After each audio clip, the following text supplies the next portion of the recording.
الحمد لله رب العالمين والعاقبة للمتقين والصلاة والسلام على سيد الأنبياء والمرسلين وعلى آله وأصحابه أجمعين أما بعد أعوذ بالله من الشيطان الرجيم بسم الله الرحمن الرحيم ذلك الكتاب لا ريب فيه صدق اللہ العظیم وصدق رسولہ النبی الکریم ان اللہ وملائکتہ یصلون علی النبی یا ایہا الذین آمنوا صلوا علیہ وسلموا تسلیما الصلاة والسلام علیک یا سیدی یا رسول اللہ وعلى آلك وأصحابك يا سيدي يا حبيب الله اللهم صل على سيدنا ومولانا محمد معدن الجود والکرم وآلہ وصحبہ وبارک وسلم۔ تمام تعریفیں حمد و ثنا اللہ تعالیٰ جل مجدہ الکریم کے لیے اور ہر قسم کے درود و سلام نبی رحمت صلی اللہ تعالیٰ علیہ وسلم کی ذات والا صفات کے لیے حمد و صلات کے بعد، عزیز دوستو، قرآن مجید کی دو قسم کی ترتیبیں ہیں۔ ایک قرآن مجید کی ترتیب وہ ہے کہ جس ترتیب سے قرآن مجید نازل ہوا، اور ایک وہ ترتیب ہے جس ترتیب سے نبی کریم علیہ السلام نے، حضور کے صحابہ نے حضور کی تعلیمات کی روشنی میں قرآن پاک کو جمع فرمایا۔ ایک ترتیب نزولی کہلاتی ہے، ایک ترتیب توقیفی کہلاتی ہے۔ جس ترتیب سے اسے جمع کیا گیا، نزول کے اعتبار سے قرآن مجید کی سب سے پہلی سورہ مبارکہ سورہ اقرا ہے۔ اس کی ابتدائی آیات نازل ہوئیں، اور ترتیب کے لحاظ سے جو مصحف کے اندر قرآن پاک میں ترتیب ہے، اس لحاظ سے قرآن مجید کی پہلی سورہ کا نام سورہ فاتحہ ہے۔ اور نبی کریم علیہ السلام نے فرمایا یہ سورہ فاتحہ اتنی شاندار ہے کہ ایسے کلمات کسی اور امت کو نہیں ملے جیسے اللہ نے سورہ فاتحہ میں ہمیں عطا فرمائے ہیں۔ قرآن پاک میں دو قسم کی صورتیں، ایک تو یہ میں نے عرض کر دی اس کی ترتیب، اسی طرح دو قسم کی صورتیں، کچھ مکی صورتیں ہیں اور کچھ مدنی صورتیں ہیں۔ ہمارے طالب علم اکثر اسکولوں اور کالجوں میں یہ سمجھتے ہیں کہ جو مکے میں نازل ہوئی وہ مکی ہیں، جو مدینے میں نازل ہوئی وہ مدنی ہیں، حالانکہ ایسا نہیں ہے۔ جو ہجرت سے پہلے نازل ہوئی وہ مکی ہیں، اور جو ہجرت کے بعد نازل ہوئی وہ مدنی ہیں۔ وہ آیت اگر بدر میں بھی نازل ہو نا، کچھ قرآن مجید کی آیات مختلف مقامات پر بھی نازل ہوئی ہیں، مختلف مقامات پر۔ حضور بدر میں تھے تو وہاں بھی قرآن مجید نازل ہوا، نبی کریم علیہ السلام احد میں تھے تو وہاں بھی قرآن پاک نازل ہوا۔ تو ترتیب یہ کی جائے گی کہ جو صورتیں ہجرت سے پہلے نازل ہوئیں وہ مکی ہیں، اور جو ہجرت کے بعد نازل ہوئیں وہ مدنی ہیں۔ سورہ فاتحہ کا آغاز اور قرآن مجید کی ہر سورت کا آغاز سوائے سورہ توبہ کے بسم اللہ شریف سے ہوتا ہے، اور نبی کریم علیہ السلام نے اتنا زور دیا کہ حضور فرمانے لگے دروازہ بند کرنے سے پہلے بھی بسم اللہ شریف پڑھا کرو، اور برتن ڈھانپنے سے پہلے بھی بسم اللہ شریف پڑھا کرو۔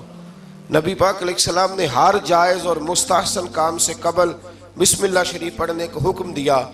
بسم اللہ کے مفاہیم کیا ہیں؟ فرمایا بسم اللہ الرحمن الرحیم، اللہ کے نام سے شروع جو بڑا ہی مہربان نہایت رحم کرنے والا ہے۔ باقی ترجمہ کرنے والوں نے کہا کہ شروع اللہ کے نام سے، تو اعلیٰ حضرت فرمانے لگے کہ پھر تو شروع سے ہو گیا، پھر تو شروع سے ہو گیا، تو حضور پھر کیا ترجمہ کریں؟ فرمانے لگے یہ ترجمہ نہ کرو کہ شروع اللہ کے نام سے، بلکہ ترجمہ یہ کرو کہ اللہ کے نام سے شروع۔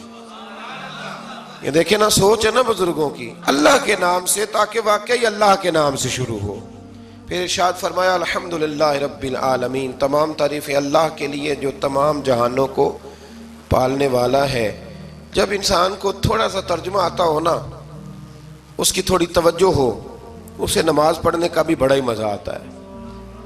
نبی کریم علیہ السلام فرماتے ہیں، رب فرماتا ہے یہ سورہ فاتحہ میرے اور میرے بندے کے درمیان آدھی ہے، آدھی میری ہے آدھی میرے بندے کی ہے. جب وہ کہتا ہے نا مالک یوم الدین تو یہاں تک وہ میری تعریف کرتا ہے. ایاک نعبد و ایاک نستعین تک پہنچتا ہے تو اب میرا اور اس کا آدھا آدھا کام شروع ہو جاتا ہے. پھر آگے میرا بندہ جب مجھ سے دعا مانگتا ہے تو یہ اس کے الفاظ ہیں جو میں اپنے فضل سے قبول فرمایا کرتا ہوں.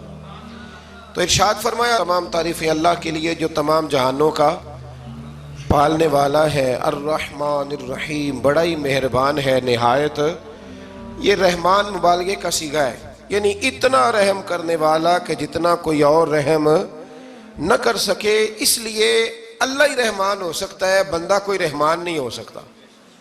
بندے کو رحیم کہا جا سکتا ہے، نبی پاک رحیم ہے لیکن رحمان نہیں ہے. اس لیے کسی بھی انسان کا نام رحمان نہیں ہو سکتا. کسی دکان پر بعض اوقات لوگ نام رکھ لیتے ہیں رحمان بک ڈپو، تو یہ درست نہیں ہے. بندے کا نام رحمان نہیں ہو سکتا، عبد الرحمان. اس لیے کہ یہ لفظ رحمان خدا کے علاوہ کسی اور کے لیے بولنا درست نہیں ہے. پھر ارشاد فرمایا مالک یوم الدین، اللہ مالک ہے قیامت کے دن کا. تو یا اللہ آج کے دن کا مالک بھی تو ہی ہے. آج جو یکم رمضان مبارک ہے تو اس دن کا مالک بھی اللہ ہی ہے. تو یہ جو خاص کر کہا مالک یوم الدین، اس کا معنی یہ ہے کہ یہاں کچھ لوگ عارضی طور بھی تو بعض چیزوں کے مالک ہیں نا. یہ زمین میری ہے، یہ گھڑی میری ہے، یہ گھر میرا ہے، یہ بچے میرے ہیں. عارضی طور پر بھی تو لوگ مالک ہیں، لیکن قیامت کے دن عارضی طور پر بھی کوئی مالک نہیں ہوگا. قیامت میں ساری بادشاہی فقط میرے اللہ کی ہوگی. بلکہ رب کریم فرمائے گا کہاں ہیں وہ لوگ جو دنیا میں بادشاہ بنا کرتے تھے؟ کدھر؟ بڑے بڑے کج کلا جو کہتے تھے کہ ہم اٹھتے ہیں تو لوگ اٹھتے ہیں، بیٹھتے ہیں تو دنیا بیٹھ جاتی، وہ کہاں ہے؟ جب کوئی نہیں بولے گا تو رب فرمائے گا للہ الواحد القہار، آج ایک رب واحد اور قہار کی حکمرانی ہے. پھر ارشاد فرمایا ایاک نعبد و ایاک نستعین، بے شک ہم تیری ہی عبادت کرتے ہیں اور تجھی سے مدد چاہتے ہیں. عبادت بھی اللہ کی ہے اور مدد بھی. یہ جو بندوں کے ذریعے بعض اوقات مدد ہوتی ہے تو یہ مدد بھی اللہ کی ہے، یہ مدد بھی اللہ کی ہے. یہ کسی بندے نے مائک بنایا ہے جس کی مدد سے آپ تک آواز جا رہی ہے، تو اس کو عقل کس نے دی تھی بنانے کی؟ تو پھر مدد کس کی ہوئی؟ اللہ کی. تو دنیا میں کوئی بھی جو مدد کرتا ہے وہ اللہ کے ولی کریں، نبی کرے، پیغمبر کریں، تو وہ مدد کس کی ہے؟ اللہ کی. اس لیے کہ وہ ذاتی طور پر کچھ بھی نہیں کر سکتے. اگر اللہ انہیں توفیق نہ دے وہ کسی کی مدد نہیں کر سکتے. تو ایاک نعبد و ایاک نستعین، ہم تیری ہی عبادت کرتے ہیں، تجھی سے مدد چاہتے ہیں. اہدنا الصراط المستقیم، اے اللہ ہمیں سیدھا راستہ دکھا. کون سا راستہ سیدھا ہے؟ کون سا راستہ سیدھا ہے؟ تو اللہ نے خود ہی فرمایا ایسے ہی نہ بھٹک جانا، راستہ سیدھا وہ ہے صراط الذین انعمت علیہم، ان لوگوں کا راستہ سیدھا ہے جن پر اللہ نے انعام فرمایا ہے. اور وہ کون ہے؟ قرآن مجید نے خود فرمایا انعم اللہ علیہم من النبیین والصدیقین والشہداء والصالحین. وہ نبی ہیں، صدیق ہیں، شہید ہیں اور نیک لوگ ہیں. فرمایا اپنی مرضی کے راستے پہ چلو گے تو بھٹک جاؤ گے. رب کی بارگاہ میں سوال کرنا کہ وہ تمہیں نبیوں کے، صدیقوں کے، شہیدوں کے اور نیک لوگوں کے راستے پہ چلائے. غیر المغضوب علیہم ولا الضالین، نہ ان لوگوں کے راستے پہ چلا جن پر تیرا غضب ہوا، اور نہ ان کے راستے پہ چلا جن پر تو ناراض ہوا، جنہیں تو نے گمراہ کیا. ان لوگوں کے راستے پہ نہ چلا بلکہ ان لوگوں کے راستے پہ چلا جن پر تیرا انعام ہوا. یہ جو لوگ ہیں نا مغضوب علیہم ولا الضالین، ایک گروہ یہودیوں کا ہے اور ایک عیسائیوں کا ہے. کہا جا رہا ہے یا اللہ نہ یہودیوں کے راستے پہ چلا اور نہ عیسائیوں کے راستے پہ چلا، ہمیں تو ابو بکر صدیق کے راستے پہ چلا، ہمیں تو عمر فاروق کے راستے پہ چلا، عثمان غنی، مولا علی اور جناب ابو ہریرہ کے راستے پہ چلا. اب یہ سورہ فاتحہ کا تو میں نے مکمل ترجمہ عرض کیا. سورہ بقرہ یہ قرآن مجید کی سب سے بڑی سورہ ہے. ایک حدیث اس کی فضیلت پہ سن لیں. نبی کریم علیہ السلام نے فرمایا جس گھر میں سورۃ بقرہ پڑھی جائے نا، فرمایا جن کیا وہاں سے تو شیطان بھی بھاگ جاتا ہے. سورہ بقرہ گھروں میں پڑھیں، یہ سب سے بڑا تعویذ ہے. اگر گھر میں جنات ہوں، کوئی آسیب ہوں، اور یہ وہ والا تعویذ ہے جو مدینے والے رسول نے عطا فرمایا ہے. یہ سب سے بڑی سورہ ہے۔ مفسرین فرماتے ہیں اگر کوئی استدلال کی قوت رکھتا ہو تو ایک 100 چیز کا اللہ نے حکم دیا ہے، بلکہ امام اعظم فرماتے ہیں 100 تھوڑی ہے، میری نظر سے پڑھو تو 1000 چیزوں کا حکم دیا ہے، 1000 سے منع کیا ہے، اور 1000 قسم کی نصیحتیں اللہ کریم نے سورہ بقرہ کے اندر فرمائی ہیں۔ اس سورہ مبارکہ کا جو پہلا رکوع ہے نا، اس میں جو سب سے پہلی آیت ہے وہ ہے الف لام میم۔ ان کو کہتے ہیں حروف مقطعات۔ پہلا لفظ ہی جب کوئی قرآن مجید کا پڑھتا ہے نا، بہت بڑا عالم فاضل، بہت بڑا محدث، تو اسے یہ کہنا پڑتا ہے کہ میں نہیں جانتا، اللہ جانتا ہے یا اللہ کا رسول جانتا ہے۔ الف لام میم کا معنی ہم نہیں جانتے، اللہ جانے یا اللہ کا رسول جانے، یا جس کو وہ دونوں بتا دیں وہ جانتا ہے، ورنہ یہ اللہ اور اس کے رسول کا راز ہے۔ یہ آگے ارشاد فرمایا ذالک الکتاب لا ریب فیہ، یہ وہ عظیم کتاب ہے جس میں شک کی کوئی گنجائش نہیں ہے۔ ھدی للمتقین، یہ ہدایت ہے پرہیزگاروں کے لیے۔ سوال یہ ہوتا تھا کہ یا اللہ جو متقی پرہیزگار ہیں وہ تو پہلے ہی ہدایت پہ ہیں، تو قرآن بھی اگر انہیں ہدایت دے گا تو پھر جو گنہگار ہیں ان کی ہدایت کہاں ہے؟ تو اس آیہ مقدسہ کا معنی مفسرین نے یہ بیان فرمایا ہے کہ مطلب اس کا یہ ہے کہ قرآن ہدایت دیتا سب کو ہے، لیکن اس سے ہدایت حاصل متقی لوگ کرتے ہیں۔ بارش برستی ہے نا سب جگہوں پہ، لیکن اگر کسی نے فرش کرایا ہو، ٹائلیں لگوائی ہو، تو وہاں پھل پھول اگ سکتے ہیں، سبزہ اگ سکتا ہے، اس کے لیے زمین کا زرخیز ہونا شرط ہے۔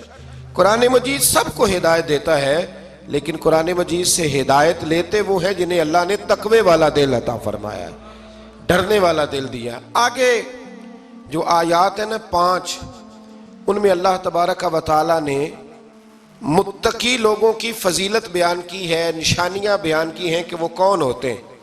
ان میں پہلا ارشاد فرمایا کہ متقی وہ ہوتا ہے جو غیب پہ ایمان لے آتا ہے، اس چکر میں نہیں پڑتا کہ آنکھوں سے دیکھوں گا تو مانوں گا۔ اور دوسرا فرمایا متقی وہ ہوتا ہے جو نماز قائم کرتا ہے اور اللہ کے دیے ہوئے رزق سے اللہ کے راستے میں خرچ کرتا ہے۔ اور تیسرا فرمایا متقی وہ ہوتے ہیں کہ محبوب جو قرآن ہم نے آپ پہ نازل کیا اس پر بھی ایمان لاتے ہیں، اور جو آپ سے پہلے نازل کیا گیا اس پر بھی ایمان لاتے ہیں، یعنی تورات کو، زبور کو، انجیل کو، اس کو بھی وہ مانتے ہیں۔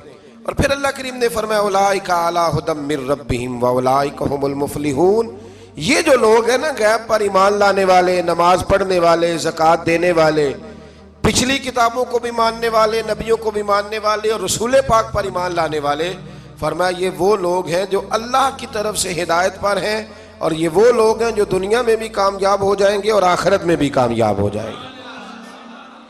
پھر آگے نا اللہ تبارک و تعالیٰ نے کفار کا ذکر فرمایا ہے 3 آیات کے اندر۔ مومن کے بعد دوسرا درجہ کس کا ہے؟ ذکر میں کافر کا۔ پہلے بات ہوئی 5 آیات میں مومنوں کی، اب 3 آیات میں ذکر کیا گیا پکے کافروں کا۔ مومن وہ ہوتا ہے زبان سے بھی اللہ اور اس کے رسول کو مانے، ان کی لائی ہوئی چیزوں کو مانے، اور دل سے بھی تسلیم کرے۔ اور کافر وہ ہوتا ہے کہ جو نہ زبان سے مانتا ہے اور نہ ہی دل سے تسلیم کرتا ہے۔ پھر اللہ تبارک و تعالیٰ نے 13 آیات کے اندر، 3 آیتوں میں کافروں کا ذکر کیا، اور 13 آیات کے اندر پھر منافقین کا ذکر فرمایا ہے۔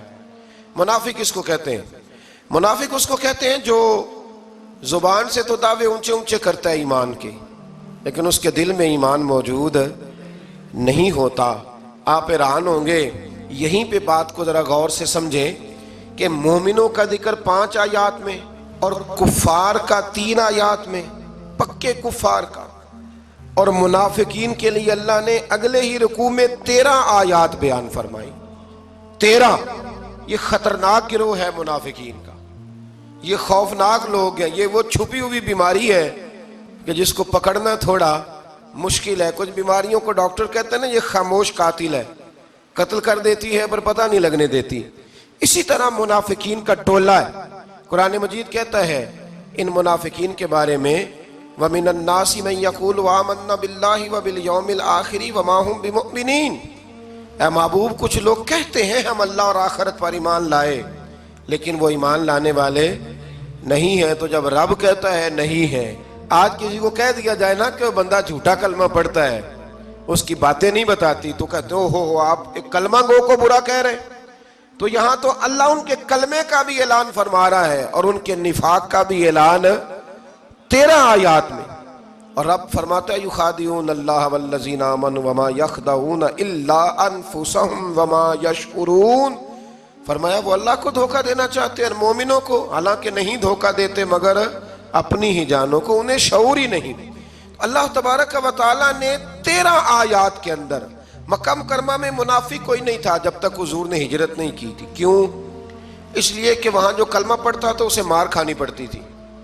تو کسی کو کیا مصیبت پڑی تھی جھوٹا کلمہ پڑھ کے مار کھائے. مدینے میں جب اسلامی حکومت قائم ہو گئی نا تو کچھ لوگوں نے اسلامی حکومت سے فائدہ لینے کے لیے جھوٹے موٹے کلمے پڑھ لیے، اندر کفر رکھتے تھے، اوپر سے اظہار اسلام کرتے تھے. تو رب فرماتا ہے کہ ان کا یہ ایمان قابل قبول نہیں ہے.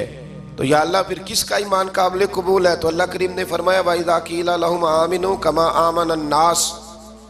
جب ان سے کہا جاتا ہے نا اس طرح ایمان لاؤ جس طرح دوسرے لوگ لائے، یعنی ابو بکر صدیق کی طرح ایمان لاؤ، عمر فاروق کی طرح ایمان لاؤ، عثمان غنی کی طرح، مولا علی کی طرح، بلال حبشی کی طرح، تو کیا جواب دیتے ہیں؟ قالوا نؤمن كما آمن السفهاء. کیا اس طرح ایمان لائے جس طرح یہ بیوقوف ایمان لائے؟ الا انہم هم السفهاء. اللہ فرماتا ہے خبردار، بے شک وہی بیوقوف ہے، ولکن لا يعلمون، لیکن انہیں اس کا علم نہیں ہے. وہ کہا کرتے تھے کہ یہ تو بیوقوف ہے معاذ اللہ. ابو بکر صدیق نے سارا ہی مال دے دیا نبی پاک کو، عمر فاروق نے آدھا دے دیا، مولا علی نے سارا کچھ حضور کے نام کر دیا، عثمان جو کماتے محنت کے ساتھ وہ سارا وہاں جا کے پیش کر دیتے، تو بیوقوفی ہے. آج بھی کچھ لوگ کہتے ہیں کلمہ پڑھنا چاہیے سیدھا سیدھا. یہ کیا بات ہو گئی کہ بندہ مسیتڑی ہو جائے؟ کاروبار بھی تو کرنا ہے نا، نماز روزہ بھی، تو بیوقوفی ہے. اللہ جواب دیتا ہے، فرمایا الا انہم هم السفہاء، خبردار بیوقوف تو تم ہو کہ میرے محبوب کی شریعت کا، دین کا، روحانیت کا سورج چمک رہا ہے اور تم نے فیض ہی کوئی نہیں حاصل کیا. تو میرے بھائیوں، صحابہ کا ایمان وہ ایمان ہے، اہل بیت نبوت کا وہ ایمان ہے کہ اللہ کو ایمان بھی وہ والا پسند ہے جو حضور کے غلاموں جیسا ایمان ہو. اللہ تبارک و تعالیٰ نے منافقین کا ذکر فرمایا تو پھر اللہ کریم نے فرمایا یہ تو وہ بیوقوف لوگ ہیں اس آدمی کی طرح جو آگ جب پوری جلا لیتا ہے نا روشنی پھیل جاتی ہے تو پھر اللہ اس کا نور لے جاتا ہے. انہوں نے بھی چلاکیاں کر کے تھوڑا سا ماحول بنایا تھا تو اللہ نے ان کے سارے پردے کھول دیے. ان کے پاس کچھ باقی بچا، ان کے پردے کھول گئے. رسول کریم علیہ السلام کی بارگاہ میں نا ایک دن ان منافقین نے شرارت کر دی. منافقین نے شرارت کیا کی؟ جب حضور صلی اللہ علیہ وسلم نے فرمایا نا پوچھو جو پوچھنا ہے، تو امام راضی کہتے ہیں یہ پیچھے نمازیں پڑھتے تھے، یہ 313 تھے حضور کے پیچھے. اگر مدینے میں رہ کے منافق ہو سکتے ہیں تو باقی ملکوں میں بھی تو ہو ہی سکتے ہیں نا جی. حضور کے پیچھے نمازیں پڑھتے تھے تو ایک دن کہنے لگے نہیں یہ کہتے ہیں جو مرضی پوچھو تو ہم پیچھے نمازیں پڑھتے ہیں، ہمارا انہیں پتہ نہیں. جب یہ اعتراض کیا نا حضور کے علم پر، آپ سمجھ لیں کہ حضور کے علم پر اعتراض کرنا طریقہ کس کا ہے؟ طریقہ کس کا ہے حضور کے علم مبارک پر اعتراض کرنا؟ کہنے لگے پیچھے نمازیں پڑھتے انہیں پتہ ہی نہیں. جب یہ کہا تو اللہ کے رسول نے نا، جمعے والا دن تھا، حضور نے فرمایا میرے علم پر اعتراض کرتے ہو؟ 70 بندے نام لے کر اور ولدیتیں لے کر، بلکہ بہت سارے ایسے تھے جنہیں کنفرم ہو گیا کہ ولدیت اصل میں ہے کیا، انہیں طے ہو گیا. حضور کے بے ادب کے لیے یہ طے کرنا بھی مشکل ہوتا ہے نا. طے ہو گیا کہ ولدیت ہے کیا. 70 بندے نام لے کے حضور نے مسجد نبی سے نکال دیے. فرمایا یا فلاں بن فلاں قم فخرج فإنک منافق، او فلاں کے بیٹے فلاں کھڑا ہو جا، نکل جا، تو منافق ہے. حضور نے 70 بندے نکال دیے. اب 70 بندے اکٹھے گلی میں نکلیں تو رش تو پڑ جاتا ہے نا. حضرت عمر فاروق لیٹ ہو گئے، جمعے میں آ رہے تھے. ان کو جاتے ہوئے دیکھا تو عمر فاروق فرمانے لگے جمعہ ہو گیا ہے بھئی، 70 بندے نکل آئے باہر، جمعہ ہو گیا ہے. تو ایک منافق کہنے لگا تھا کہ نہیں حضور نے نکال دیا. تو عبداللہ بن ابی سلول جو ان کا سربراہ تھا نا، وہ کہنے لگا چپ کر. حضرت عمر سے کہنے لگا ہاں جی ہو گیا ہے. وہ بھی کہنے لگا تھا نہیں ہوا، ہمیں نکال دیا گیا ہے. تو یہ سردار بولا، کہنے لگا ہو گیا ہو گیا. حضرت عمر کہنے لگے چلو جمعہ ہو گیا تو جا کے اندر حضور کی زیارت ہی کر لیتا ہوں، لیٹ تو ہو ہی گیا ہوں۔ حضرت عمر اندر چلے گئے تو پیچھے سے وہ منافقین اپنے سردار سے کہنے لگے کہ 2 منٹ میں عمر کو پتہ چل جائے گا کہ تم نے جھوٹ بولا ہے۔ عمر کو جا کے پتہ چل جائے، کہنے لگا بڑے پاگل ہو، میں نے تمہاری جان بچائی ہے، نبی پاک نے تو مسجد سے نکالا ہے نا۔ تو عمر کو پتہ چل جاتا نا ہم منافق ہیں، تو ابو بکر بھی مسجد میں تھے، علی بھی مسجد میں تھے، عثمان بھی مسجد میں تھے، بچانے والا ہی کوئی نہیں تھا۔ عمر نے تلوار لے کے تو دنیا سے ہی نکال دینا تھا، تو میں نے جان بچائی ہے، آپ جائیں گے نا اندر تو حضور ٹھنڈا کر دیں گے، فرمائیں گے چلو میں نے نکال جو دیا ہے۔ تو یہ وہ منافقین کی جماعت ہے۔ دوسرے سے تیسرے رکوع میں نا اللہ تعالیٰ نے انسان کو یاد کرایا ہے کہ تو نے عبادت اپنے رب کی کرنی ہے، اور فرمایا رب تمہارا وہ ہے جس نے تمہارے لیے زمین کو فرش بنایا ہے، آسمان کو چھت بنایا ہے، اور آسمان سے پانی برسا کے تو زمین سے پھل اگائے ہیں، رزق لکم، وہ بھی تیرے کھانے کے لیے اگائے ہیں۔ وہ جو آسمان سے بارش برسا کے زمین سے سبز اور پھل اگائے ہیں تو وہ بھی تیرے لیے۔ جب سارا کچھ تیرے لیے بنایا تو بھی تو عبادت کرنا اپنے رب کی، پھر کسی کو اس کا شریک نہ ٹھہرا۔ ایک چیلنج بھی کیا قرآن مجید نے اس رکوع کے اندر۔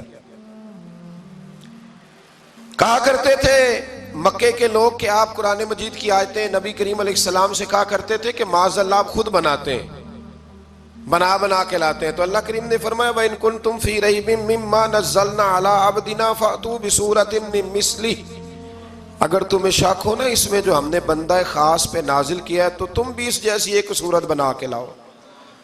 پڑھے لکھے تو تم بھی ہو نا، مکے میں تم بھی رہتے ہو، تو ایک صورت بنا کے لاؤ۔ قرآن مجید ہم سے چھینا گیا ہے سازش کے تحت، اس لیے کہ جس قوم کو قرآن آ جاتا ہے نا پھر کوئی کافر اس کا مقابلہ نہیں کر سکتا۔ دیکھیں نا اگر کافروں کے پاس جواب ہوتا قرآن پاک کا تو بدر اور احد میں نا کوئی آیت بنا کے لاتے، قرآن کے مقابلے کی تلواریں لے کے نہ آتے، ان کے پاس جواب ہی نہیں تھا۔ اور قیامت تک کسی کافر کے پاس قرآن مجید کا کوئی جواب، قرآن کا کوئی جواب، قسم اللہ کی جواب کوئی نہیں، قرآن کا اس کا کوئی جواب نہیں۔ کیا بات ہے قرآن پاک کی۔ وہ ایک دفعہ مسلمہ کذاب بے ایمان کہنے لگا میں نے بنا لیا ہے قرآن پاک کا جواب، معاذ اللہ۔ جواب کیا بنایا؟ وہ سورت ہے نا القاریۃ ما القاریۃ وما ادراک ما القاریۃ، کھڑکھڑانے والی کیا ہے، کھڑکھڑانے والی تمہیں کیا پتا کیا ہے کھڑکھڑی، قیامت کا ذکر ہے۔ کہنے لگا میں نے اس جیسی سورت بنا لیا، تو کیا بنایا؟ الفیل ملفیل وما ادراک ما الفیل، کہنے لگا ہاتھی، تمہیں کیا پتا کیا ہاتھی، تم کیا جانو کیا ہاتھی۔ تو پاس جو اس کے اپنے بیٹھے تھے نا چیلے، وہ کہنے لگے چپ کر جا، سارے زمانے کو پتا ہے ہاتھی کیا ہوتا ہے۔ تو پاگل ہے، اس کے 2 کان ہوتے ہیں، ایک سونڈ ہوتی ہے، 4 اس کے پیر ہوتے ہیں۔ بیوقوف آدمی قرآن کا مقابلہ کرنا ہے تو وہ چج کے ساتھ کر، پاگلوں کی طرح مقابلہ کرے گا، جوتے کھائے گا بھی، ہمیں بھی پڑھوائے گا۔ تو قرآن مجید کا کوئی مقابلہ کر سکا؟ تو اس آیہ مبارکہ میں اللہ نے کافروں کو یہ کہا اگر مقابلہ نہیں کر سکتے تو پھر اللہ سے ڈرو، ورنہ دوزخ میں ڈالے جاؤ گے، وہ جس کا ایندھن آدمی اور پتھر ہے، اور بنائی بھی کافروں کے لیے گئی ہے۔ اعدت للکافرین، جہنم کس کے لیے بنائی گئی ہے؟ کافروں اور منافقوں کے لیے۔ مسلمانوں کے لیے بنائی گئی، مسلمان مرضی سے چھلانگے لگائیں تو ان کی موج ہے، ورنہ ان کے لیے جہنم، ان کے لیے اللہ نے جنت بنائی ہے۔ اور یہ بات کرتے ہی رب کریم نے فرمایا اے محبوب علیہ السلام مومنوں کو خوشخبری دے دیں کہ اللہ نے ان کے لیے جنت بنائی ہے، اس میں باغات ہیں، انہیں رزق دیا جائے گا کھانے کے لیے، اور اس میں انہیں پاکیزہ بیویاں دی جائیں گی، اور پھر وہ اس میں ہمیشہ رہیں گے، انہیں اس سے نکالا نہیں جائے گا۔ آگے جو آیات کریمہ ہے نا اس کے اندر اللہ تبارک و تعالیٰ نے فرمایا ہے کہ اللہ حیا نہیں کرتا سمجھانے کے لیے، مچھر کی مثال بھی دینی پڑے۔ فرمایا قرآن سے کچھ لوگ ہدایت حاصل کرتے ہیں اور کچھ گمراہ ہو جاتے ہیں۔ جب لوگ اپنی مرضی کی تشریحات چاہتے ہیں تو گمراہ ہوتے ہیں، اور جب قرآن کو رسول اللہ صلی اللہ علیہ وسلم اور امت مسلمہ کی تشریحات کی روشنی میں سمجھتے ہیں تو پھر اللہ ہدایت عطا فرماتا ہے۔ پھر اللہ تبارک و تعالیٰ نے آگے ارشاد فرمایا حضرت آدم کی پیدائش کا واقعہ۔ کچھ مفسرین نے لکھا اللہ نے مشورہ کیا تھا فرشتوں سے، وَإِذْ قَالَ رَبُّكَ لِلْمَلَائِكَةِ إِنِّي جَاعِلٌ فِي الْأَرْضِ خلیفہ، لیکن کچھ مفسرین کہتے ہیں کہ اللہ کو ضرورت نہیں فرشتوں سے مشورہ کرنے کی. اللہ نے فرشتوں سے مشورہ نہیں کیا، بلکہ رب نے انہیں آگاہ فرمایا تھا کہ میں لگا ہوں زمین پہ اپنا نائب بنانے، میں خلافت دینے لگا ہوں زمین پہ. اب یہ تو دینے والی کی مرضی ہے نا اس نے کس کو دینی ہے، یہ تو دینے والے کی مرضی ہے نا اس نے. تو کچھ لوگ کہتے ہیں کہ دینے والے سے زیادہ ہمیں پتہ ہے. تو فرشتوں کو بھی یہ اجتہادی خطا ہو گئی، کہنے لگے یا اللہ اسے نہ بنانا، یہ فساد کرے گا، یہ خون ریزیاں کرے گا. تو اللہ نے فرمایا جو میں جانتا ہوں وہ تم. اللہ اکبر. امام راضی فرماتے جب رمضان آتا ہے تو اللہ فرشتوں سے کہتا ہے ذرا یہ کھول کے دروازے دیکھو نا یہ زمین پہ کیا کر رہے ہیں. تم تو کہتے تھے فساد کریں گے اور یہ سارے تراویحیں پڑھ رہے ہیں. تم تو گویا کہتے تھے فساد کریں گے اور یہ تو دیکھو گویا رمضان کے روزے رکھ رہے ہیں، یہ تو میری یاد میں نکلے ہوئے ہیں. تم کچھ کہتے تھے اور دیکھو میں نے تمہیں کہا تھا نا جو میں جانتا ہوں وہ تم. اللہ نے پھر حضرت آدم علیہ السلام کو تمام زمانے کے علوم عطا کیے، علم سکھا لیا. تو فرشتوں سے کہا تم بھی ان چیزوں کے نام بتاؤ، تو وہ بتا سکے نہیں. اللہ نے فرمایا اب اس طرح کرو آدم کو سجدہ کرو. سب نے سجدہ کیا سوائے وہ. کہنے لگا یا اللہ صرف تجھے ہی کرنا ہے. کرنا بھی صرف اللہ کو چاہیے، پر رب کے آگے بھی جھکنا چاہیے، اور جس کے سامنے رب جھکائے نا وہاں بھی. اور یہ جو عاجزی ہے نا، یہ جو جھکنا ہے، یہ علم کے آگے ہے. ہماری مصیبت یہ ہے کہ ہم علم کے آگے بھی گردن جھکانے کو تیار نہیں ہوتے، وہاں بھی ہم خود عالم فاضل بن جاتے. تو فرمایا کہ سب سے کہا سجدہ کرو، سب نے سجدہ کیا سوائے ابلیس کے. تو پھر ہوا کیا وکان من الکافرین، وہ کافروں میں سے ہو گیا. پھر اللہ نے حضرت آدم کو اور جناب حوا کو نا مقام دے دیا جنت میں رہنے کے لیے، اور کہا سارا کچھ کھانا، درخت کے قریب نہ جانا. ابھی آپ کسی سے کہہ دیں تھوڑا سا کہ پیچھے نہ دیکھنا، یعنی اگر میری سمجھ لیں ادب کی وجہ سے کوئی 1.5-2 منٹ یا 6 منٹ نہیں بھی نہ دیکھے گا تو سوچے گا ضرور کہ پتہ نہیں اب پیچھے کیا ہے، مصیبت کیا ہے. یعنی آپ کہہ کے دیکھ لیں کسی کو، پیچھے نہ دیکھنا.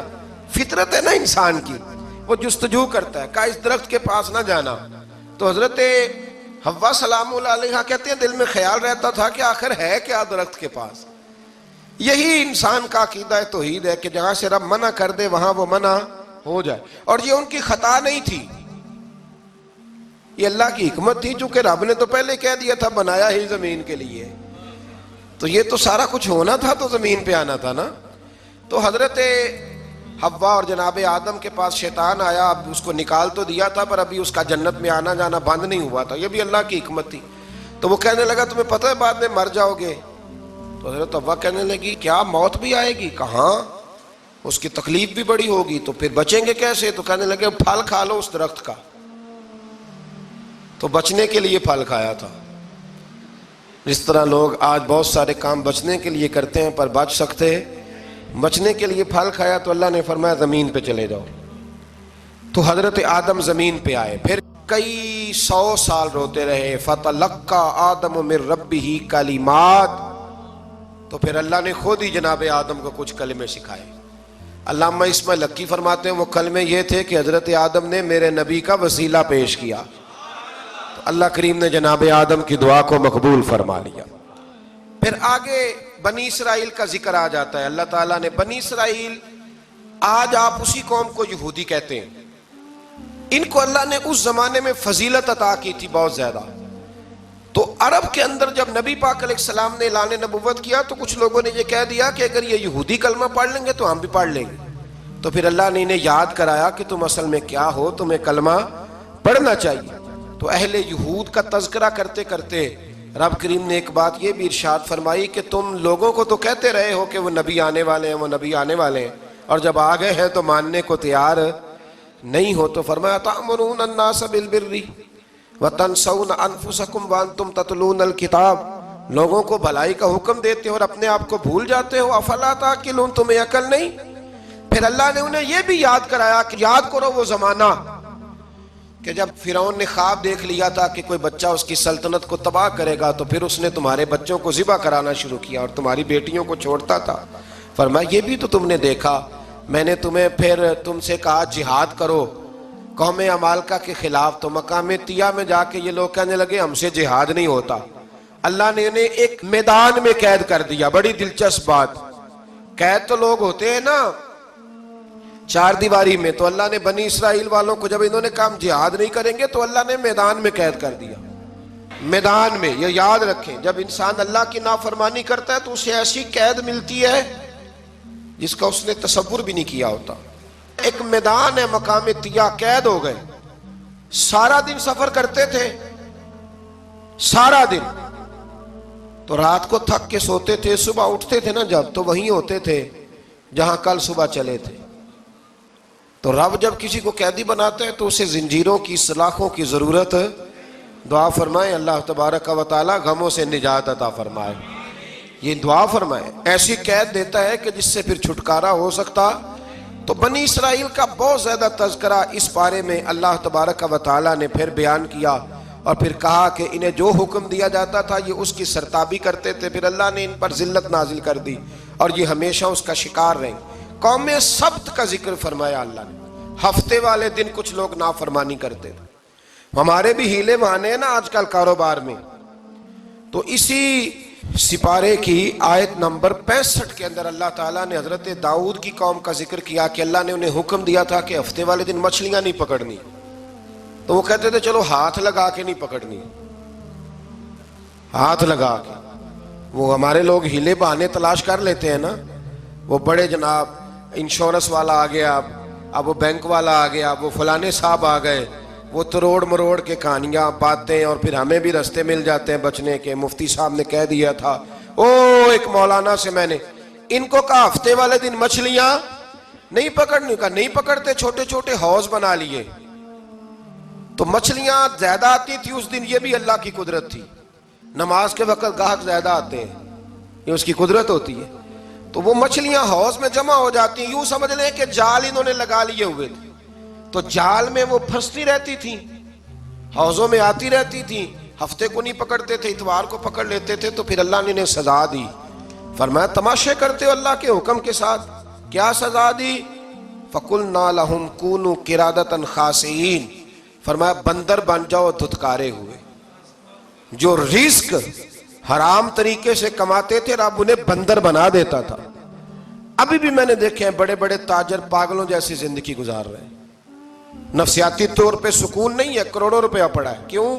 اس لیے کہ رب کے بتائے ہوئے طریقے کے مطابق تجارت نہیں کرتے. آگے ایک اور دلچسپ بات آ گئی. بنی اسرائیل کے اندر نا ایک شخص نے اپنے چچا کو قتل کر دیا جائیداد کے لیے. یہ دیکھیں کب سے لوگ جائیداد کے لیے قتل کرتے آ رہے ہیں. چچا کو قتل کر دیا, اور قتل کر کے حضرت موسیٰ علیہ السلام کے پاس آئے کہ میرے چچا کو کسی نے قتل کر دیا ہے, تو بتائیں کیا کرنا ہے. تو آپ نے فرمایا کہ گائے ذبح کرو, اور اس کا ایک ٹکڑا مقتول کو مارو, مرنے والے کو. وہ خود اٹھ کے بتا دے گا مجھے کس نے قتل کیا ہے. اب ارادہ نہیں تھا گائے ذبح کرنے کا, تو بہانے کرنے لگے. ارادہ نہیں نہ ہوتا تو پھر کیا ہوتے ہیں, کہنے لگے گائے کس طرح کی ہو, بوڑھی ہو کہ بچی ہو, رنگ کیسا ہو, جوان ہو کہ چھوٹی ہو, حال میں ایک دفعہ چلنا سیکھ گئی ہو یا ابھی نہ سیکھی ہو. تو بتاتے گئے تو رب بھی شرطیں بیان کرتا گیا. گہرے زرد رنگ کی ہو, حال کے اندر اسے نہ چلایا گیا ہو, پانی نہ نکالا گیا ہو, نہ بچی ہو نہ جوان ہو, اس کے درمیان ہو. یہ ساری شرطیں کہاں پائی جاتی تھیں؟ حضرت موسیٰ علیہ السلام کی قوم کا ایک شخص تھا جو اللہ کا ولی تھا. وہ جب انتقال کرنے لگا نا, اللہ اکبر, دیکھو رب ولیوں کی اولادوں پر بھی کتنا فضل فرماتا ہے. وہ جب انتقال کرنے لگا تو ایک اس کے پاس چھوٹی سی بچیا تھی, گائے کی بچی. اس نے جنگل میں چھوڑ دی. کہنے لگا یا اللہ میں تیرے نام پہ چھوڑتا ہوں, میرا بچہ جوان ہو جائے تو اسے دے دینا, اور تو سرمایہ ہی کوئی نہیں. بچہ بڑا ہوا تو بچہ بھی بڑا نیک تھا, اپنی ماں کا بڑا فرما بردار تھا. اس کی ماں نے کہا بیٹا تیرے باپ نے ایک گائے چھوڑی تھی. تو بچہ جنگل میں گیا اور جا کے کہنے لگا اے اللہ میری گائے مجھ سے ملا دے. تو رب کریم نے وہ گائے واپس کر دی. وہ گائے گھر لے آیا. اب وہ کہنے لگا اماں بیچ دوں, تو اماں کہنے لگی بیٹا میرے پوچھے بغیر نہ بیچنا. کئی دفعہ گاہک لگے پر اس نے کہا جب تک میری اماں نہ کہے گی میں بیچوں گا. ادھر بنی اسرائیل والے شرطیں جتنی گائے کے بارے میں پوچھ چکے تھے وہ ساری اسی گائے میں پائی جاتی تھی. تو یہ ڈھونڈتے ڈھونڈتے وہاں پہنچ گئے. تو کہنے لگے گائے چاہیے، تو اس نے کہا بھی تمہاری مرضی سے نہیں، قیمت میری مرضی کی۔ ایک مفسر نے تو یہاں تک لکھا ہے کہ اس نے کہا گائے ذبح کر کے نا، تو جتنا گائے کے اندر گوشت ہوگا نا اتنا ہی کھال کے اندر تم مجھے مال بھر کے دو گے، اتنے سکے بھر کے دو گے، اتنی اشرفیاں بھر کے دو گے تو پھر تمہیں گائے دوں گا۔ تو پھر یہ گائے انہیں ملی اور یہ گائے لے کر کے آئے۔ زیادہ سوالات نہ کرتے تو زیادہ الجھتے نہ۔ ہم بھی دین کے معاملے میں بڑے سوال جواب کرتے ہیں، اتنا سوال کریں جتنی اس کی ضرورت ہے۔ ان لوگوں نے سوالات زیادہ کیے تو پھر الجھ زیادہ گئے۔ تو میرے بھائی اس کا ذکر بھی اللہ تبارک و تعالیٰ نے پہلے پارے کے اندر بیان فرمایا۔ پھر اللہ کریم نے فرمایا کہ کچھ ایسے لوگ بھی ہیں یہودیوں میں سے جن کا دعویٰ ہو گیا ہے کہ ہم اللہ کے بڑے پیارے ہیں۔ فرمایا یہ صرف ان کے منہ کی باتیں ہیں، یہ تو قیامت میں پتہ چلے گا نا کہ اللہ کا پیار کس کے ساتھ زیادہ ہے۔ اور پھر یہ بھی یہودیوں نے دعویٰ کیا ہے، اسی پارے میں اللہ فرماتے ہیں کہ ان کا دعویٰ ہے کہ ہم اللہ کے بڑے پیارے ہیں، جنت میں ہم ہی جائیں گے۔ تو اللہ فرماتے ہیں پھر مرنے کی دعا تو کرو، جنت میں تو مر کے جانا ہے نا۔ لیکن رب فرماتے ہیں یہ کبھی مرنے کی دعا نہیں کریں گے، اس لیے کہ انہیں پتہ ہے کہ ہم نے آخرت کے لیے کیا بھیجا۔ لیکن جی پہلا حکم آ گیا یا ایھا الذین آمنوا کہہ کے، پہلی آیت قرآن پاک کی پہلے سپارے میں پہلی آیت جس میں اللہ نے کہا یا ایھا الذین آمنوا، تو پہلا حکم آمنوا کہہ کے۔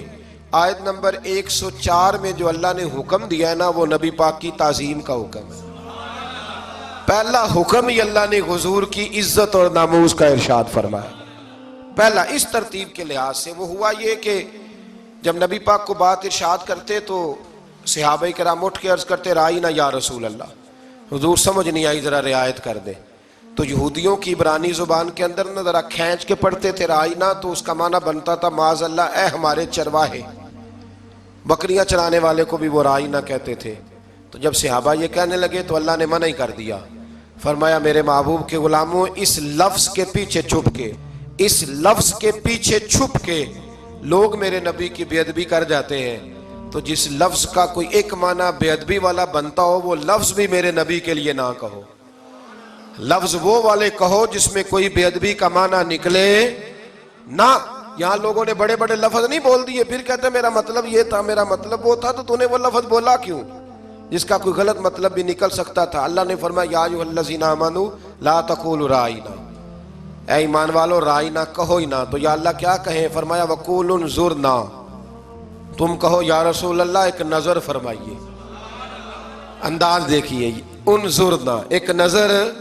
تو ہمارے بزرگ تو پہلے ہی بڑے پیار والوں نے کہہ دیا یا رسول اللہ انظر حالنا۔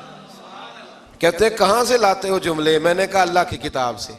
یا رسول اللہ انظر حالنا یا حبیب اللہ اسمع قالنا، تو تم کہو انظرنا، محبوب نظر کرم کریں، واسمعوا، اور کیا ضرورت ہے دوبارہ پوچھنے کی؟ اللہ کہتا ہے پہلے ہی دھیان سے سنا کرو، پہلے ہی واسمعوا، پہلے ہی احتیاط سے سنو، وللکافرین عذاب علیم، اور کافروں کے لیے دردناک عذاب ہے۔ لے جی اسی پارے میں اللہ تبارک و تعالیٰ نے پھر اہل یہود کا ذکر کیا۔ تو یہود کہنے لگے کہ ہم حضرت ابراہیم کے ماننے والے ہیں، تو اللہ کریم نے وہ بھی ذکر کیا کہ میں نے تو ابراہیم کو آزمایا ہے، وَإِذِ ابْتَلَىٰ إِبْرَاهِيمَ رَبُّهُ بِكَلِمَاتٍ فَأَتَمَّهُنَّ، ہم نے ابراہیم کو کچھ چیزوں سے آزمایا ہے، وہ ہماری آزمائش پہ پورے اترے۔ قَالَ إِنِّي جَاعِلُكَ لِلنَّاسِ إِمَامًا، تو پھر ہم نے انہیں کہا کہ ہم آپ کو پوری دنیا کا امام بنائیں گے۔ وہ آزمائش کیا تھی؟ آگ میں جانا بھی آزمائش، بیٹے کا نہ ہونا بھی آزمائش، بیٹا ہوا تو پھر اسے وادی غیر ذی زرع ان میں چھوڑ کے آنا بھی آزمائش، بڑا ہوا تو پھر ذبح کرنا بھی آزمائش۔ فرمایا جہاں جہاں آزمایا ہے نا، ابراہیم ہماری آزمائش میں پورے اترے۔ فرمایا تم مفت میں حضرت ابراہیم کی اولاد بنتے ہو اور ان کا نام لیتے ہو اور ان کے ساتھ اپنا تعلق بناتے ہو، دیکھو تو صحیح وہ کتنی آزمائشوں سے گزرے۔ تو اس کا بھی اللہ نے اسی میں ذکر فرمایا۔ اور پھر وہ بات کرتے تھے حضرت یعقوب کی اور حضرت اسحاق کی، تو فرمایا وہ تو ہمارے اتنے خاص بندے تھے کہ وصال کے وقت بھی انہوں نے اپنی اولادوں کو نصیحت فرمائی تھی کہ اللہ کی توحید پہ قائم رہنا، اس کا ذکر بھی اللہ نے اسی پارے میں بیان فرمایا۔ اور جو حضرت ابراہیم اور جناب اسماعیل نے کعبہ تعمیر کیا تو اس کا ذکر بھی اللہ تعالیٰ نے اسی پارے میں فرمایا جب وہ کعبہ بنا رہے تھے تو کہہ رہے تھے ربنا تقبل منا، کہہ رہے تھے اے اللہ بنا ہم نے دیا ہے پر مہربانی فرما ہم سے قبول فرما لے۔ تو جو آیہ کریمہ آخر میں عرض کرنا چاہتا ہوں اس پر بھی تھوڑی توجہ فرمائیں گے تو بات بڑی نکھر کے باہر آئے گی۔ یہ 16ویں رکوع کے اندر اللہ نے پھر یہود کا اور عیسائیت کا ذکر فرمایا تو اللہ کریم نے ایک بات ارشاد فرمائی، یہودیوں کے ہاں جب کوئی بچہ پیدا ہوتا تھا وہ پیلے رنگ کے ساتھ اس کو رنگتے تھے، یا کوئی خاص رنگ تھا ان کا، بچہ پیدا ہوتا تو اس پر وہ رنگ چڑھاتے کہ یہ جی ہمارے مذہب کا رنگ ہے۔ ہمارے ہاں بھی رسمیں ہیں نا اپنی اپنی، معاذ اللہ اپنی نہیں ہونی چاہیے، اللہ رسول کا حکم ہونا چاہیے۔ تو یہودیوں کے ہاں بچہ پیدا ہوتا تو ایک خاص رنگ چڑھاتے، عیسائیوں کے ہاں پیدا ہوتا تو وہ بھی ایک خاص رنگ چڑھاتے۔ تو مسلمانوں کے ہاں بچے پیدا ہوئے تو انہوں نے بھی توجہ کی کہ یہ کیا ہو رہا ہے، تو رب کریم نے فرمایا صبغۃ اللہ، رنگ اللہ کا ہی ہے۔ ومن احسن من اللہ صبغہ، اور فرمایا اللہ کے رنگ سے زیادہ خوبصورت کس کا رنگ ہو سکتا ہے؟ اللہ کا رنگ کیا ہے؟ لا الہ الا اللہ محمد رسول اللہ صلی اللہ علیہ۔ فرمایا نیلے پیلے کالے رنگ نہ چڑھاؤ، اپنے ذہن پر توحید و رسالت کا رنگ چڑھاؤ، یہ سب سے بہترین رنگ ہے۔ اگر تمہارے ذہنوں پر رب رسول کی توحید کا رنگ چڑھ گیا تو یہ وہ والا رنگ ہے، پھر تمہیں کسی اور رنگ کی طرف جانے کی ضرورت نہیں پڑے گی۔ تو فرمایا رنگ وہ پیدا کرو جو توحید کا ہے، رسالت کا ہے، اس رنگ کی توجہ کرو۔ قرآن مجید کے اس پارے میں اللہ کریم نے مختلف باتیں بیان کر کے آخری رکوع میں یہ جو رنگ کا ذکر فرمایا نا، تو یہ لگتا ہے پورے پارے کا خلاصہ ہے کہ رب کریم نے فرمایا اصل بات یہ ہے کہ تمہاری سوچوں پہ رب رسول کی توحید و رسالت کا رنگ ہونا چاہیے۔ ہر وقت بچہ پیدا ہو، کوئی دنیا سے جائے تو رنگ کس کا ہونا چاہیے؟ اللہ رسول کے دین کا۔ اللہ تعالیٰ ہمیں سمجھنے کی توفیق عطا فرمائے۔ آخر دعوانا ان الحمدللہ۔